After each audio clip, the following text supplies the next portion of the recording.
Hello, my friends. Welcome back. Dr. Ken Berry here. I've got a special guest with me today who recently wrote a book that you need to know about. This guy is board certified in general surgery and cardiothoracic surgery. So he is a heart surgeon, not just a cardiologist. I know many cardiologists would take offense at what I just said. But this is the guy that fixed the plumbing when you've messed it up with your diet. And I think you're going to be a little bit shocked and perhaps even amazed by what he has to say about a low-carb diet, keto diet, carnivore diet. A cardiothoracic surgeon, board certified, Tufts trained, Dr. Philip Ovadia. Let's bring this guy on, and I want him to tell you what he thinks about a proper human diet. Dr. Ovadia. Hey, Ken, great to be here with you. Welcome, welcome. So glad to have you here. Take a little time out of your busy schedule. I know surgeons aren't busy at all. I mean, you guys just goof around, right? But so many people are worried about the heart ramifications of eating a diet that's full of saturated fat, full of fatty meat, full of egg yolks, full of fatty seafood. And so I wanted to take this opportunity to chat with you. You're the guy who gets us at the end when we've really screwed up the vascular tree. You're the guy who tries to fix it. And so start off, tell us a little bit about yourself, your background, how you kind of came to talking about this, and then writing a book about it that was released recently. Sure thing. So, I have been a practicing heart surgeon now for 15 years and, graduated medical school almost 25 years ago now with all the training and everything. And, so I've performed over 3,000 heart surgeries. And obviously I'm intimately familiar with heart disease, the number one killer in the United States and worldwide. And the backstory is during much of that time, I was becoming progressively unhealthy myself. I had battled obesity my entire life. And I had gotten to a point, this is about 7 years ago now, where I was morbidly obese. I was pre-diabetic. And I realized that I was going to end up on my own operating table. But I was really at a loss a loss about what to do, because I was doing everything I'd learned in school and all the advice I was giving my patients, eat the low-fat diet, count your calories, eat according to the food pyramid. And it was failing me, and it was failing my patients. And thankfully, I came across, some alternative information. My journey really started, as so many of our journeys have, with Gary Taubes. And fortuitously, he was a guest speaker at one of the thoracic surgical meetings that I was attending. And he had just written a case against sugar. And of course, prior to that, good calories, bad calories, and why we get fat. I immediately started, eliminating sugar and carbohydrates and processed food. And ultimately, I was able to help myself. I lost over 100 pounds. I reversed my prediabetes. And more importantly, what I came to realize was how we were failing the patients that I was taking care of every day. How almost every patient that ended up on my operating room table was a failure of the medical system. And, this narrative that had been built around, cholesterol, and the only way to prevent heart disease is by lowering your cholesterol, as we're going to get into, is just simply not true. The real ways that we can start to prevent heart disease comes down to, eating better foods, eating whole real foods primarily. And that's what spurred me to write the book, and really has spurred my whole other mission in life, which is to keep people off of my operating room table.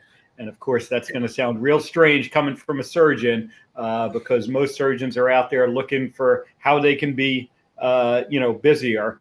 But the reality is that I am way too busy as a heart surgeon, and I would much rather people stay off my operating table. No, and I applaud that message that you're putting out there as a surgeon who gets paid for doing surgery.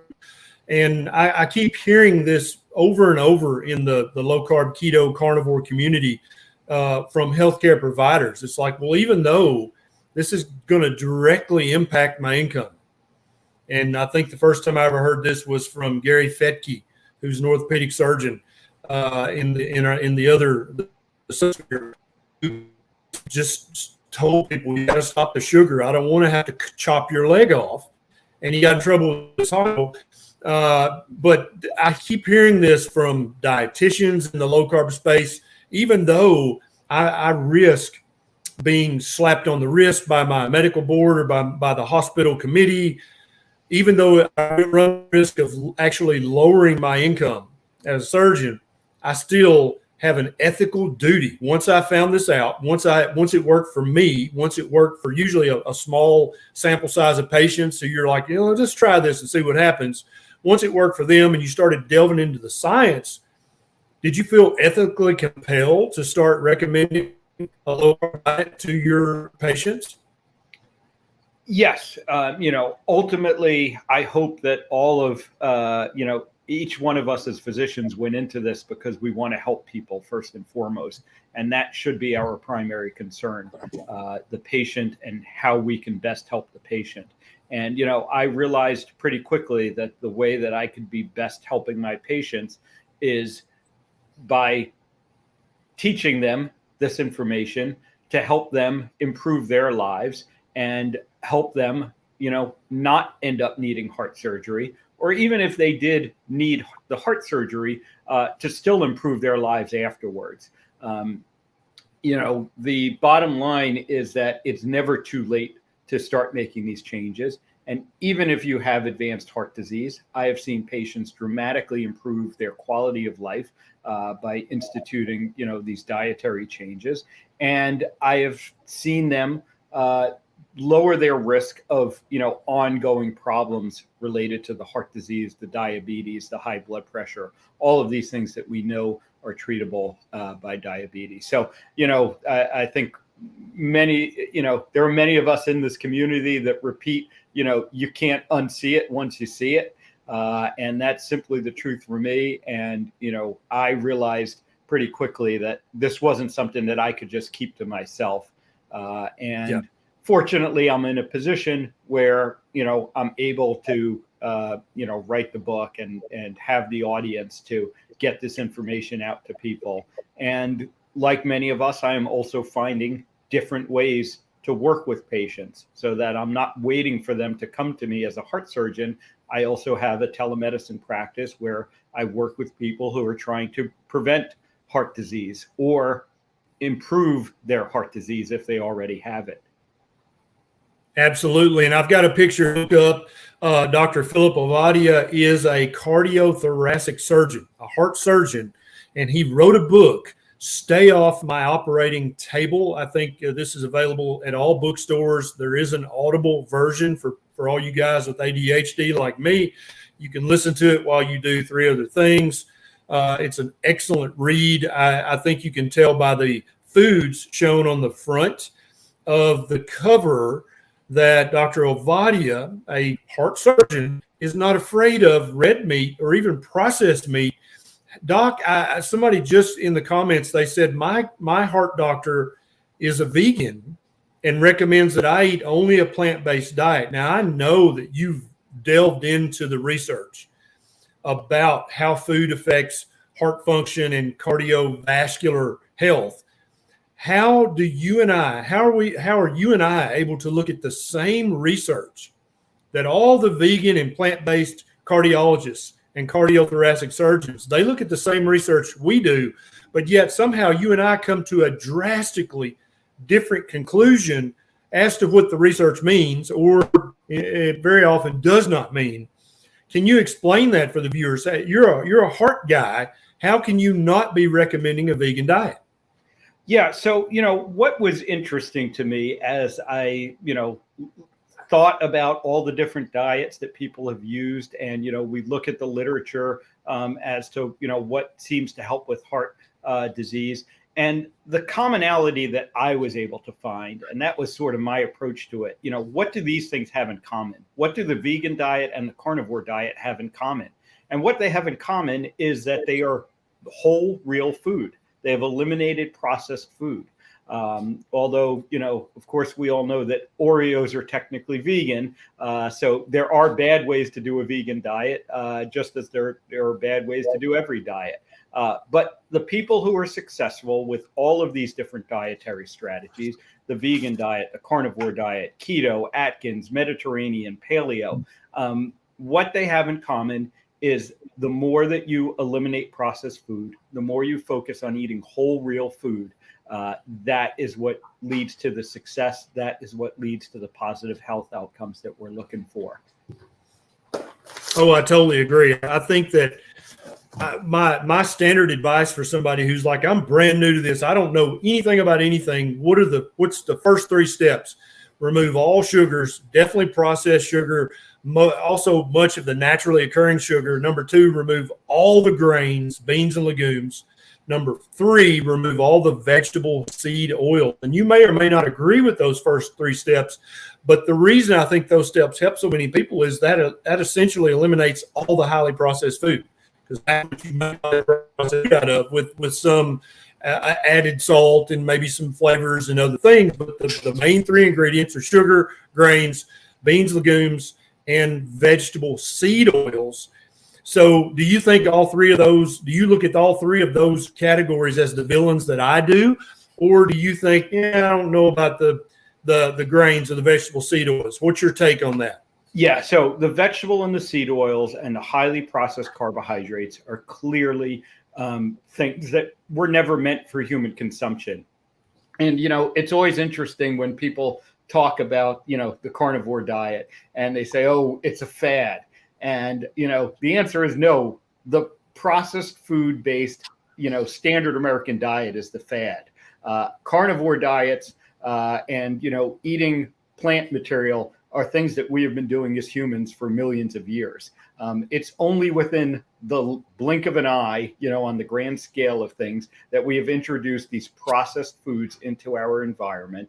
And the 2 main components are, fake fats, these vegetable and seed oils, and highly processed carbohydrates, including sugar. Which one of those 2 is doing the damage? I would say not clear. The combination is certainly horrible for us. And, honestly, there's no reason that we need to be eating either one. Neither one is essential to the human diet. So my answer is just cut it all out, cut out the processed food. And then, how much meat, how much veg, you want. That, I think, comes down to some individual preferences and some, situation. It depends on the person largely. And I've seen people who have had success doing both strategies. But simple rule, just eat whole, real food. Yeah, and actually it turns out that sugars and grains and vegetable seed oils are essential to the profits of big food manufacturers. That's exactly it. Yeah, and but if what you'd like to, the listener, what you'd like to focus on is optimizing your own good health, then sugars and grains and vegetable seed oils play no meaningful part in that whatsoever. You need to eat real, 1 ingredient, whole food, ancestrally appropriate, nutrient dense, ancestrally appropriate foods. And Doc, part of my going down this rabbit hole is I started really reading deeply in the anthropology literature and the paleoanthropology literature. And when I started going down that route, it became very clear very quickly that it's well known in the paleoanthropological community that human beings have been super carnivores for over 2 million years. The definition of super carnivores, at least 70% of our food by volume came from animal products. And so again, we come back to the modern research that many cardiologists and cardiothoracic surgeons love to quote and cite and say, look, if you eat red meat, that's going to give you heart disease. What are they getting wrong, Doc? What are the cardiologists that you and I are kind of having a stern conversation with every day on our Twitter accounts? How are these heart doctors getting it wrong when it comes to modern nutrition research versus what's well known in the paleoanthropological literature? Yeah, well, they have fallen prey to the healthcare system and the direction that the healthcare system has gone in. And, of course, you and I, and I'm sure many people in the audience are familiar with that this whole concept started in the 1950s with Ancel Keys and his misguided theory that, consuming saturated fat was the cause of heart disease. And, many people have gone into all the flaws in that theory. But, the result of that is that people said, meat, red meat in particular, contains saturated fat. And so therefore it must be bad to eat. Now, the interesting thing is that red meat doesn't actually contain all that much saturated fat. It's only, 40, 50%, depending on what cuts and, what source you're looking at. It has always, been a sort of conundrum that I can't get an answer from all the plant-based doctors, is that coconut oil is always put forth as being a healthy oil to consume, yet it has the highest percentage of saturated fat of any commonly consumed, food product. It's like 95% saturated fat. And yet, coconut oil is healthy, and meat with its 40 to 50% saturated fat is put forth as unhealthy. Yep, I totally agree. And Yeah. You quickly start hearing the crickets chirp when you start talking about, coconut oil, that's a plant-based oil. How is it bad? Because it's higher in saturated fat than the fattiest cut of fatty beef brisket you can find. It's got more saturated fat. Now, the next thing I want to know, we've got almost 3,000 people watching. I want to know where all you guys are watching from. What city, what state, what country, where are you at in the world right now? Tell us in the comments. I want Dr. Ovadia to see where all you guys are watching from today and joining us. Now, Doc, let's talk about blood pressure. Somebody asked, they said, my BP is 157 over 90. Is that high? And so, yes, I think you and I both would agree that's high. If that's their average, they need to be doing something about that. Do you subscribe to the American Heart Association's new lower blood pressure guidelines? Or do you, like me, the American Academy of Family Physicians opted not to go with the AHA's new lower blood pressure guidelines, which would essentially mean that 2/3 of the adult population of America would need to be on a blood pressure lowering medication. What do you consider, as a physician, what's your cutoff for, oh, that's too high, you need a blood pressure pill? Yeah, so I, default to the sort of well-accepted definitions of metabolic health and blood pressure less than 130 over 85 without the use of medications is what's defined as metabolically healthy. When you look at the data around blood pressure, it's really around 140-ish that you start to see worsened health outcomes, specifically looking at heart disease and stroke. And there really isn't any evidence that going lower than that is better. The paradigm from the American Heart Association around heart disease suffers from the same problem as their paradigm around cholesterol management. And, they came out with these guidelines and they said, we need to lower your cholesterol to this and your blood pressure to this. And yet heart disease has remained the number one killer. And really, we've been unable to make a significant dent in heart disease statistics outside of smoking cessation.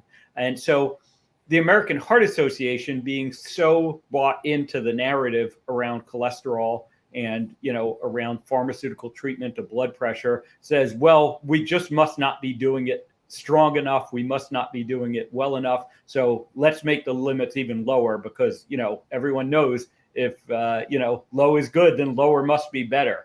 But we really don't have any science to support that. I like what you said right there, Doctor. I want to dig into that. So the American Heart Association, I think currently it's 120 over 70. It's something obscenely low that the average person over the age of 65 or 70, they're going to get hypotensive. They're going to get lightheaded. They're going to have episodes of syncope. They're going to fall and hit their head.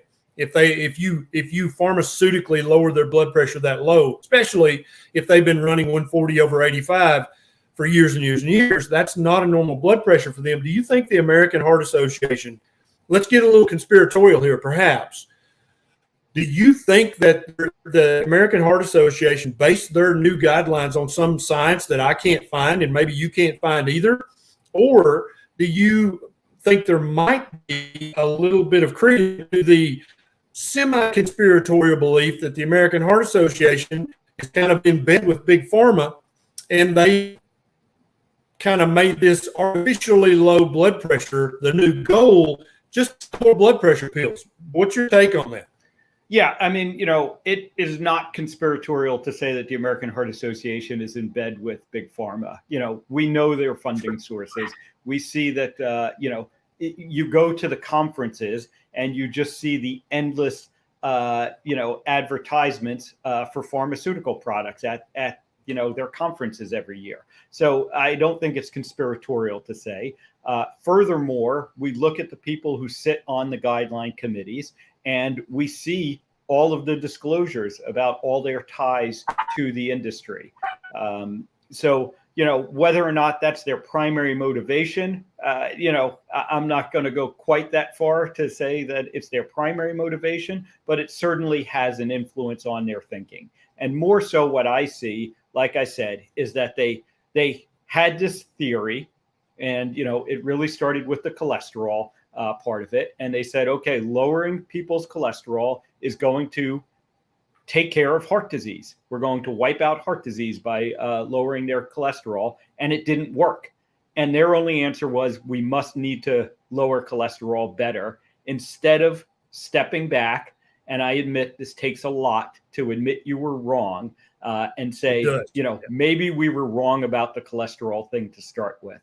And of course, as you go into in your great book, as I talk about all the time, it takes a lot for physicians and it takes a lot for the medical community, the healthcare industry, to admit they made a mistake. And unfortunately, the American Heart Association just doesn't seem willing to do that to any degree and start to step back some of these recommendations, which simply aren't working.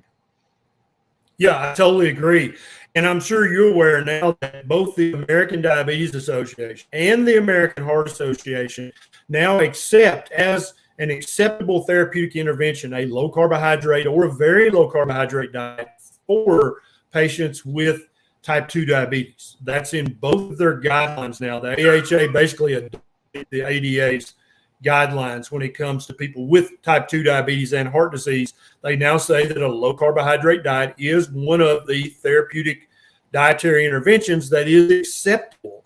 There's tons of doctors, physicians assistants, and nurse practitioners out there who take care of patients every single day, and they're not aware. They don't know because they didn't, really the ADA and the AHA should hold a joint press conference on all major and say, hey, we really screwed up the diabetes recommendations. Every type 2 diabetic needs to eat a diet 100% across the board, but they're never going to do that. And so they buried on page 192 of a 250-page document.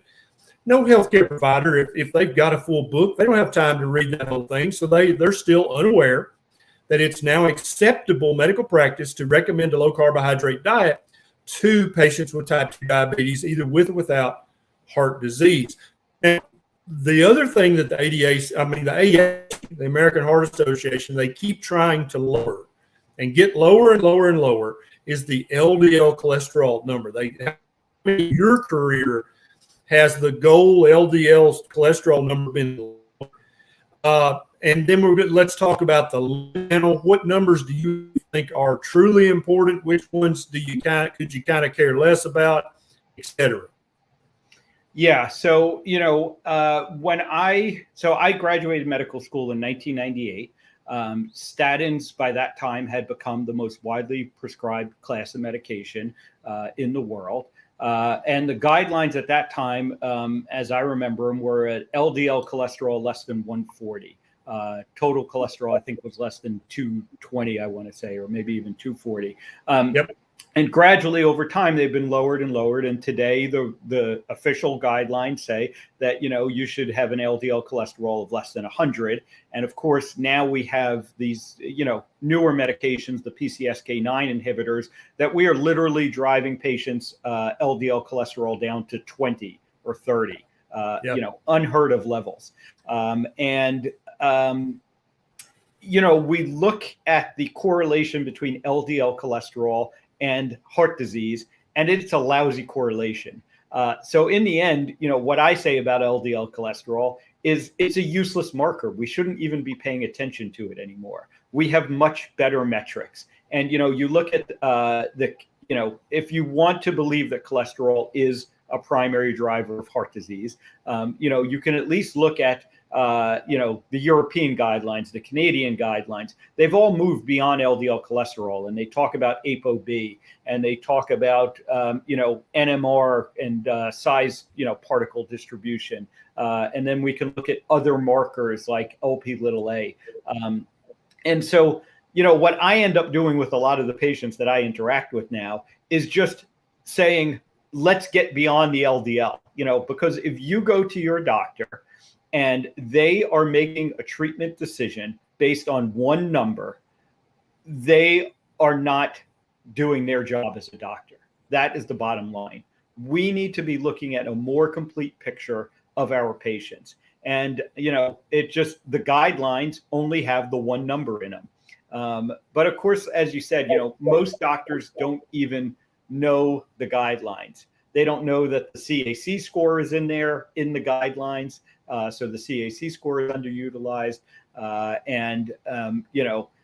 When things like, when messages get changed, like saturated fat is no longer a nutrient of concern, also buried on page 100, whatever. And those things, physicians don't see. And of course, the American Heart Association and the, ADA, like you said, are not going out of their way to, push this information out to the doctors. Yeah, it's really concerning. And so do you think that the triglyceride HDL ratio, do you think that plays a special role, that ratio? Or are you happy to see somebody with a normal triglyceride level under 150 and an HDL above 40 or 50, depending on their gender? Or do you think the ratio plays a significant special role? Well, I think the ratio is important in as much as it's an indirect reflection of your insulin sensitivity. And, your insulin sensitivity is really the most powerful blood marker of your heart disease risk. But of course, most doctors don't measure insulin resistance or insulin sensitivity. So we have to, use this indirect measure of it, which is the triglyceride to HDL ratio, to try and, help patients predict whether or not they are insulin sensitive. So I do pay a lot of attention to the ratio. For the patients that I work with, I recommend a triglyceride level less than 100, and I want to see your HDL greater than 50, which gets you to a ratio of less than 2, which has been correlated with being insulin sensitive. But of course, I also do the insulin sensitivity measurements, and that's the real information that we want to know. I totally agree. Consistently, study after study, every study that has looked at the two, insulin resistance in some way and LDL cholesterol, insulin resistance is always a much more powerful predictor of your heart disease risk. Yeah, I really think that if any of you guys listening to this, all 3,700 of you, if you go to your doctor and you get lab work drawn, and the number one thing your doctor wants to talk about is your LDL cholesterol.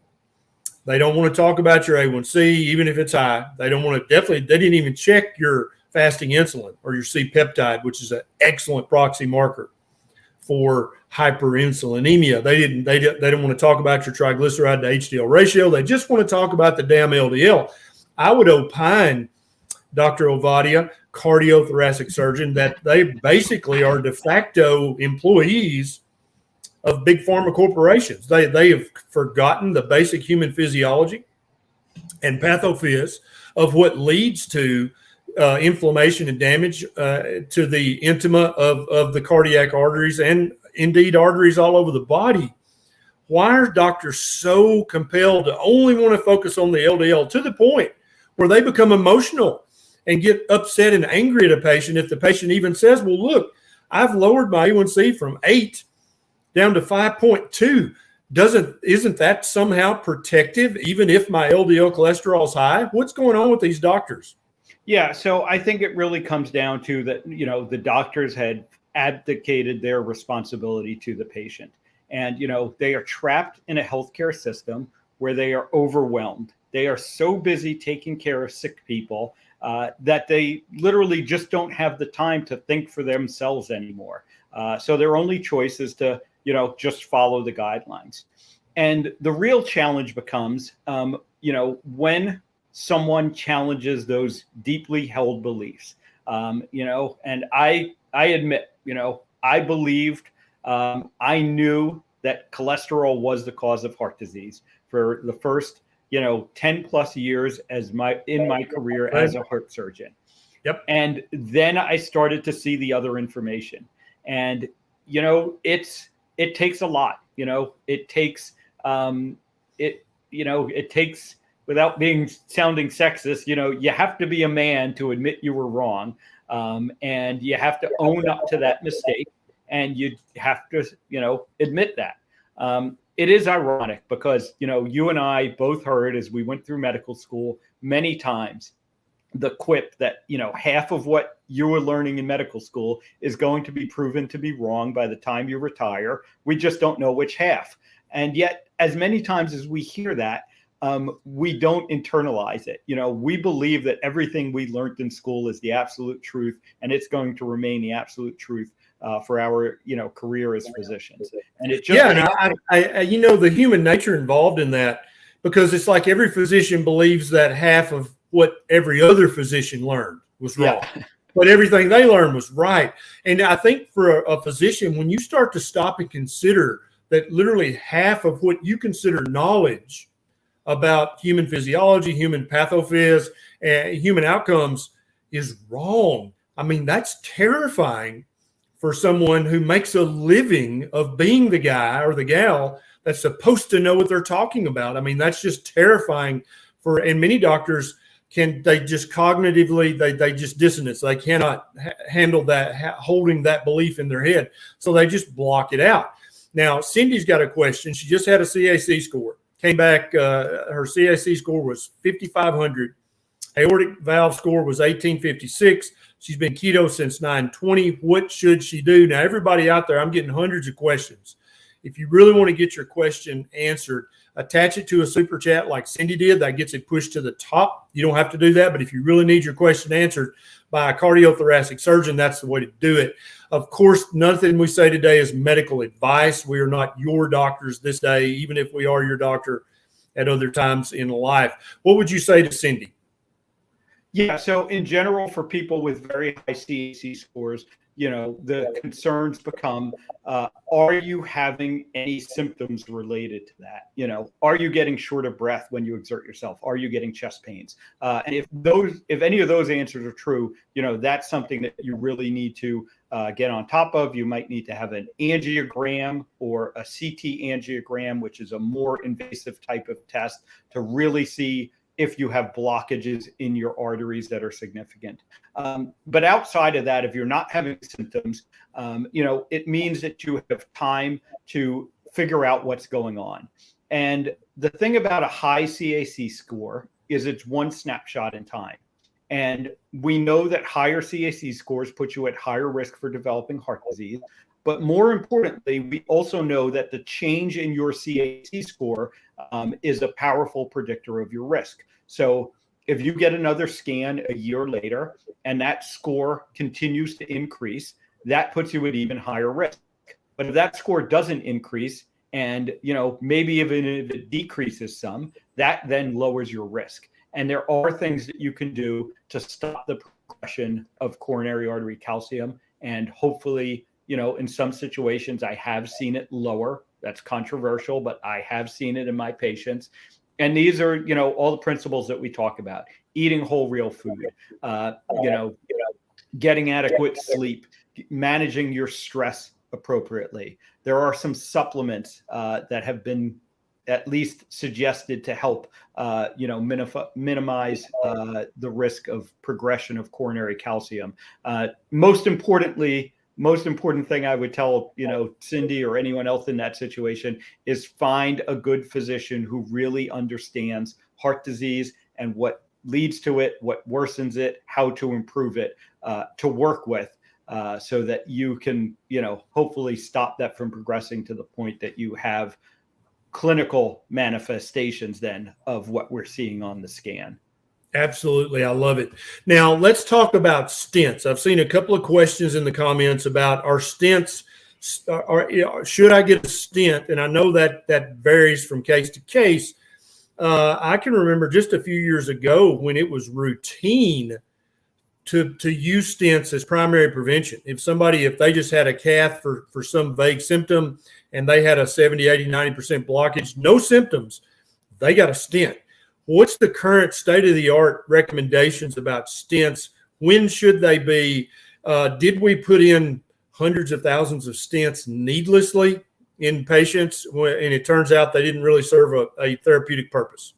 Yeah, unfortunately we did. And, this is one of the, big mea culpas that I think the healthcare system owes people. The reality is that the only situation where, we have good scientific data to show the benefits of stents is in someone who is having what we call an acute coronary syndrome. That means they're having active ischemia, low blood flow to an area of their heart, and they have a significant blockage in that area. That is the one situation where we know stents actually prolong life. All of these other situations, we don't have that data. And in fact, we're getting more and more data showing that they are not helpful to put stents in when we only have, less significant blockages. And importantly, when patients aren't having signs of active ischemia. To be perfectly frank, there were a lot of heart surgeries done in the past that weren't necessary either, because the data around coronary artery bypass surgery, CABG surgery, the most common procedure that I perform as a heart surgeon, is very much the same, that it only extends life. It's only beneficial in certain situations. And, both of those modalities, similar to the pharmaceuticals we've been talking about, were greatly overused without, good enough data to support that. So, what I encourage people to do is ask more questions of their doctors. 100%. Really ask them, is this going to benefit me? How is this going to benefit me? Whether we're talking about medications, surgeries, any sort of treatment, how is this going to benefit me? What are the risks associated with it? And, and unless it is truly a, life-threatening emergency, you're having the heart attack, you have a tear in a blood vessel, an aortic dissection, things like that. There should be time to have that discussion, and your doctor should be willing to have that discussion with you. Because if 100%. They're not, and their only answer is, well, I'm the doctor, I know it's best for you, hopefully you can find another doctor. Yeah. If any doctor, as a patient, all you 4,000 folks watching this, if your doctor becomes emotionally upset with you for wanting to have a discussion about your one life, your literal health, that's a huge red flag that you need to find a new doctor, at least get a second opinion. So many cardiologists paid for their Mercedes by doing unnecessary stents. And I'm not saying they all knew they were unnecessary. I'm saying that the research was so equivocal. If they had just a little bit more of an ethical sense, they'd have been like, I don't really think using stents for primary prevention, I don't think that's probably a good thing. But man, people don't understand. The patient doesn't understand that a cardiologist, if they just see somebody for an office visit, that's good money. But when if you take them to the cath lab and put in 2 or 3 stents, the amount of money you receive for that, and it takes the same length of time as the amount that for an extended office visit, it's a 10 times. You're making 10 times the money. And so people, they go where the money is. It's human nature. We can't help it. Dawn's got a question. She had a CABG and an aortic valve repair 2.5 years ago. I've answered this question so many times following up with heart surgery patients. Her sternum still pops and it's uncomfortable. It freaks her out. Is that normal? Is that dangerous? So normal, no.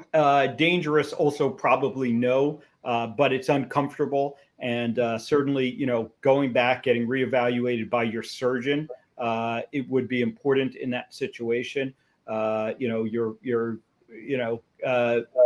not, your cardiologist or your family medical doctor isn't going to be able to really deal with that problem outside of giving you pain medicine, which isn't the right answer to that problem either. So in general, in those situations, I recommend people go back, see the surgeon that did the surgery, or see another surgeon, because you really shouldn't be having those types of problems a couple of years after surgery. Initially, after 2.5 surgery, years later, that's not normal. But I can't tell you the number of times I'd see somebody for 3-month follow-up of a CABG, and they'd be like, "Doc, this is something ain't right. Every time I move or cough, it pops. I can feel it shift." I'm like, "It's fine. It's literally carpentry. They've got your sternum stuck together with baling wire. It'll grow back together in time." But it sounds like our previous questioner may need to go back and see your surgeon. Craig wants to know, what do you do after you've had stents and a heart attack? Do you recommend anything differently in that situation versus somebody just for primary prevention? Yeah, so I really don't. The advice around how to get metabolically healthy, how to, start eating whole real food and all these other habits doesn't change whether or not, you've had a heart attack or whether or not you have heart disease. Because what I tell people in that situation is our goal now is to prevent you from having more problems related to the heart disease in the future. We may not be able to undo the damage that's been done. In some situations, we can undo some of the damage that's been done. But our primary goal becomes, let's make sure you don't have more problems. You don't continue to build up, blockages in your arteries. And the way to do that is the same way to prevent it in the first place. And it comes down to eating whole real food, getting, activity, getting sunlight, and managing your stress are the primary things. Yep, totally agree. Response Digital Media says, is there any situation that prescribing or taking a statin makes sense? Yeah, so the best data we have around statins is what's called secondary prevention. So these are people who already had a heart attack or some cardiovascular event, and we're trying to prevent a second one. And that is the strongest data in support of statins. And especially if, I'm dealing with someone who I have the conversation and I talk to them about, eating whole real food and all the things we've been talking about. And they say, I just don't want to do that, doc. Then, yeah, it probably makes sense for you to take a statin, and it's going to have a small benefit. But the benefits of statins are largely overstated, and the negative effects of statins are largely understated. And that's what we have to understand around the statin decision. Totally agree. Again, this comes down to, this should be a very involved, this is a very nuanced discussion, whether or not you should be taking a statin. It is not as simple as your one number is this, so you should be taking this medication. And if your physician who is prescribing that statin can't go beyond, you should just take this because this number is high, find another physician who will have that conversation with you and make the decision if, in your case, it makes sense for you to take the statin or not. Yep, totally agree. Ashley's uncle used to be a retired cardiologist, and he said he couldn't offer services to anyone unless they quit smoking and quit eating trans fats. How do you feel, Dr. Ovadia, about addiction and heart health? Yeah, so, I'm not willing to deny care to a patient because they are suffering from addiction, because that becomes a pretty slippery slope if we are going to be judging people on the decisions they make around their health. My role as a physician is to offer that patient the best care that I can, the best education that I can, and hopefully that leads them, to make good choices in their life. But I know there are other cardiologists, other heart surgeons who, will say the same thing. But that's not something I'm willing to do. I try my best to help every patient with where they are at. And, Right. We have to realize that smoking is addictive. Processed food is addictive. Yeah. So it's not as easy as saying, just cut it out. And I'm not going to blame the patient if they can't, if Yep. they've tried and they just can't do that. So Yeah, I don't agree with that approach. One of the easiest things for a human being to do to another human being is to make a moral judgment. And as healthcare providers, I feel like our oath covers this. I don't think we get the liberty of making moral judgments about our patients. So if a patient comes to me as a smoker, I'm definitely going to tell them that's stupid and they need to stop that and it's very unhealthy, but never would I turn them away and not give them medical care because they have an addiction. But I think a lot of the older, especially the older doctors, they looked at this as a moral failing, not as an addiction. Now, Mark is a 59-year-old male diagnosed with AFib, but this is an electrical question. Now, you may not want to field this one. Had a successful cardioversion in March, has got a normal sinus rhythm now, but the electrophysiologist insists he stays on Eliquis and propafenone indefinitely. Any thoughts or comments? Yeah. So again, similar to the decision around statins that we talked about earlier, ask your physician, what is the benefit of me taking this medication? And what are the risks of me taking these medications?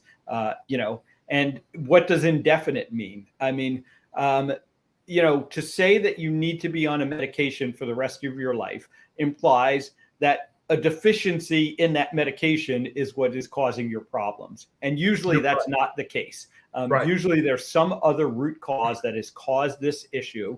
And if you can address that root cause, hopefully you can reverse this condition and those medications become not necessary. But again, it's a nuanced discussion and you have to, ask your physician and have that discussion. And if they're not willing to have that discussion with you, as we've said many times, seek out other physicians. Yep. And let me tell all of our 4,400 viewers right now, your doctor absolutely believes in magic. Okay. They may deny that, but they believe in the magic of prescription pills and injections and infusions. Or they wouldn't say things like our previous questioner was told. And so many of us believe in the magic of grandma's chicken soup if we get sick, right? We don't know the science. We just believe it helps us feel better. When I grew up, if you had an upset stomach, you had to have ginger ale or 7-Up, something magical about that, right? Obviously, there's no magic there. That's dumb, but my grandparents believed that, and so that's what I always got. But people don't realize that doctors are just as susceptible to magical thinking, and also some doctors are lazy. And so when they get you on a blood thinner and something for heart rhythm, even if your heart has completely healed, both electrically and physically, they're still going to just keep refilling that medication. And you have a duty to your health and to your family, because they depend on you, to ask the questions that Dr. Ovadia, my guest, who's a cardiothoracic surgeon, board certified, ask the question, why do I need this for the rest of my life? What's the research say? What's if I stop taking it, what's the odds ratio that something bad will happen? If I keep taking it, what percentage of protection does that give me? And again, if that doctor gets pissed off for you asking too many questions, huge red flag. You probably need to find another doctor. Anything to add to that, Dr. Ovadia? Yeah, I would just add, that we need to realize that there are very few medications that are truly life-saving. I actually would struggle to think of a situation where, I could honestly say to the patient, if you don't take this medication, you are going to die. And if you do take the medication, you will live. It simply doesn't exist. There's no medication that is that powerful. But it's always everything we do in medicine, honestly, everything we do in life is balancing the risks and the benefits. And you need to explore both sides of that equation to then make the informed decision about whether or not you want to take a medication, take a treatment. This applies to surgery as well. There are situations that I am having conversations with patients, and we're in one of those situations where doing the heart surgery is clearly beneficial. Like, no one can argue with it. We have the best data in the world. And yet the patient will sometimes say, I don't want the surgery for whatever reason. And it's not my job to force them to have the surgery. It's my job to educate them, to say, this is what, we know. But if you choose not to have the surgery, I'm still going to work with you to figure out, what can we do to improve your life in this situation. 100% agree. You guys, Dr. Ovadia wrote a book. It's called Stay Off My Operating Table. This board certified cardiothoracic surgeon, as you can see from the picture of the foods on the front of his book, is a big believer in red meat and processed meat, just like I am. I don't think they're bad for you at all. I think all the research was equivocal at best. Whitney says, does aerobic exercise increase heart health, Dr. Ovadia? So, aerobic exercise, cardio, as it's called, is actually fairly controversial. When you look at we don't have great science. If you're looking at it from a purely weight loss perspective, we do have a good answer to that. And the answer is cardio does not help with weight loss. But that doesn't mean it's not beneficial. There does seem to be benefits to your overall health, benefits to your heart from, a moderate amount of cardio exercise, aerobic exercise. But, like I said, if you're doing it strictly for weight loss, there is no benefit to cardio. Totally agree.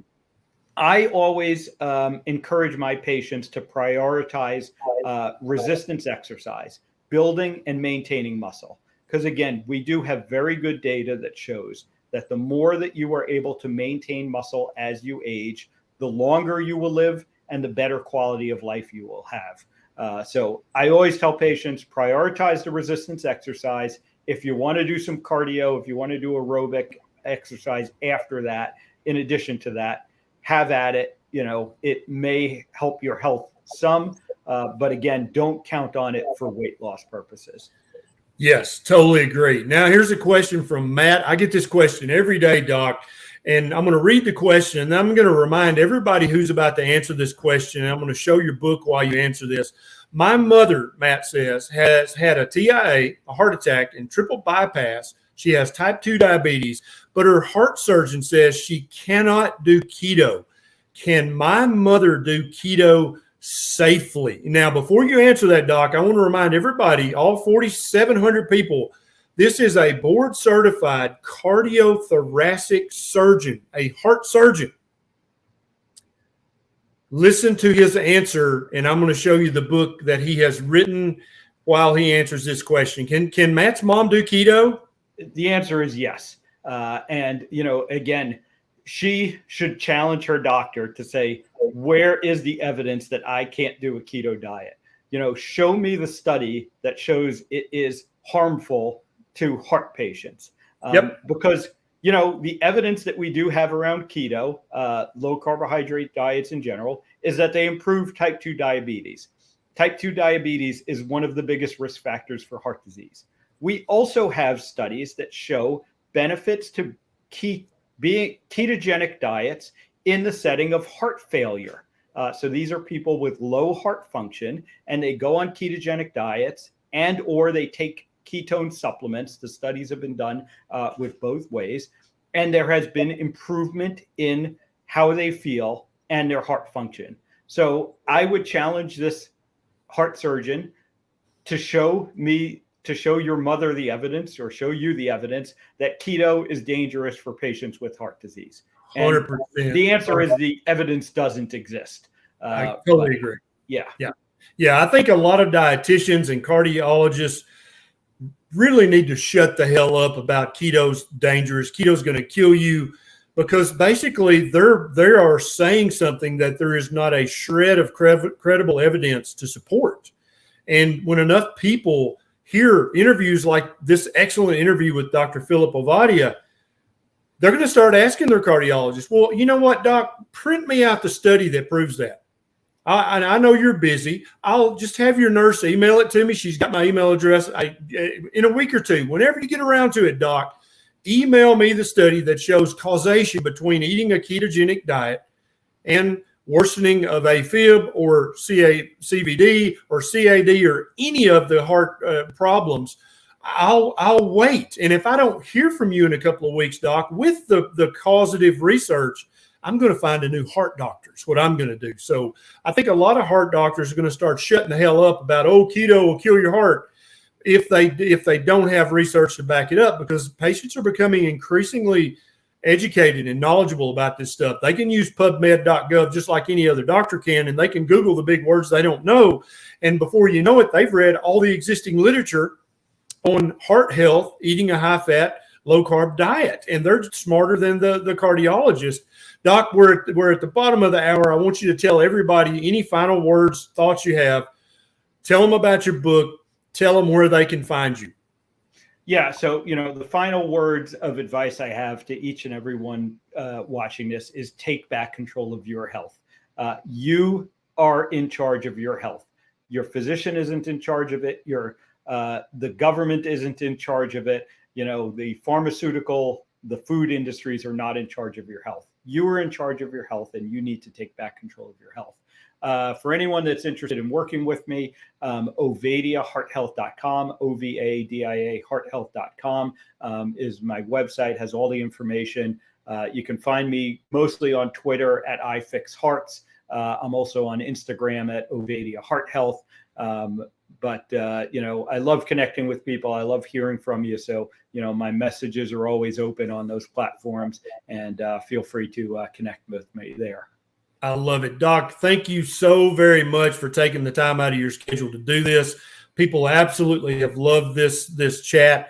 All you guys watching this, if you have a friend or a loved one with heart disease, with high blood pressure, please consider sharing this video with them. Many people won't listen to their friends or family members, but if they hear a board-certified heart surgeon saying this stuff, that may be just the last straw. They're like, okay, fine. If Dr. Ovadia says it's okay, I'm going to do it. And you could literally save someone's life by sharing this video. Dr. Ovadia, thank you for doing this. I've got all your links down in the show notes, including a link to the book. There is an Audible for people with ADHD like yours truly. Thank you, Doc, for doing this. Have a great evening.